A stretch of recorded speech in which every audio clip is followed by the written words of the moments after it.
Now when I'm putting water in here, and you can't see me, but you can hear me talking. This is a Presto canner. It's not that fancy, all-American. I fill it up till the water is at my second knuckle. It's 2 inches of water. That's all you put in here. I do have it on hot, but you don't have to. It will warm up as it's filling. But I do have it turned to where it should be hot water. Usually I already have this part done and on the stove.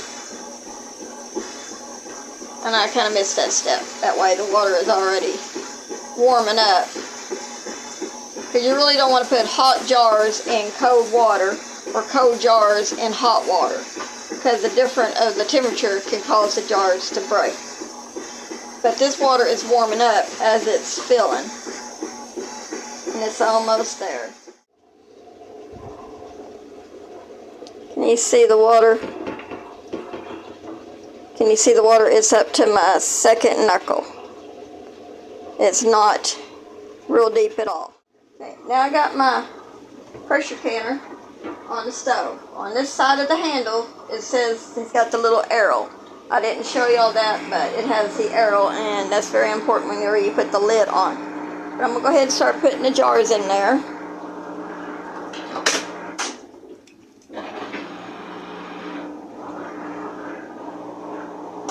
And then you'll just set them in there like so.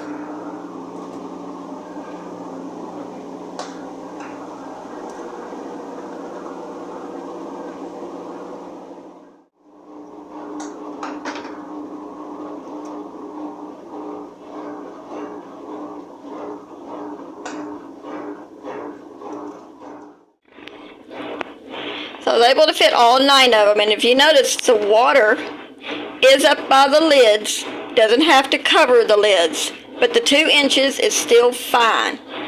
And I could probably fit another jar in there, but this is fine.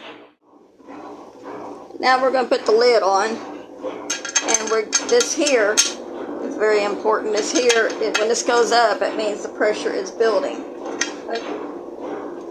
But there's a second arrow. I don't know if you can see that or not, but you just put it on your canner, like so. And now we just wait till we start seeing steam. And then when we start seeing steam, then we'll put the weight on. Okay, while we're waiting on the pressure canner to build up the pressure and for it to steam, we're going to talk about the weight. This is what I use. Mine doesn't have the little dial thing where you have to sit there and wait for the pressure to build, and hopefully it holds pressure.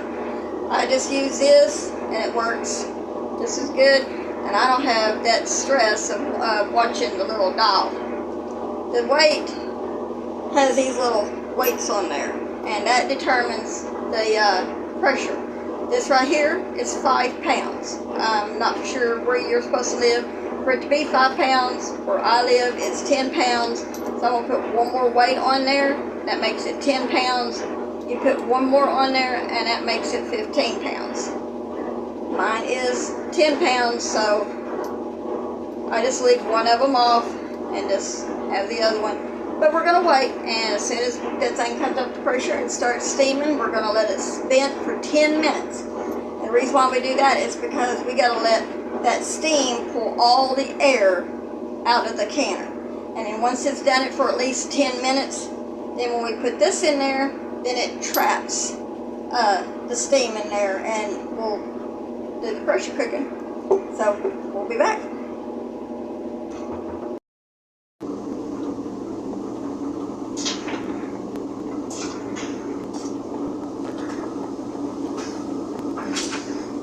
Now, can you see the steam? I have to put a towel behind it so you can kind of see it. Now, we're going to let it steam like this for 10 minutes. Okay, my timer went off. It has been 10 minutes. So now you're just going to drop that right on there and watch that come up.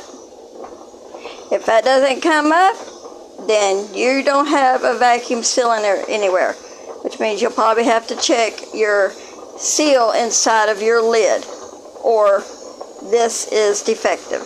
But you need that to come up. And now we set our timer for 75 minutes. Okay, our timer has gone off. It's been 75 minutes. We turned the fire out, but do not remove this or help this go down. You've got to wait, you got to be patient, and you got to just let the canner cool. And when it cools and depressurized, then when this thing goes down, then you can remove that.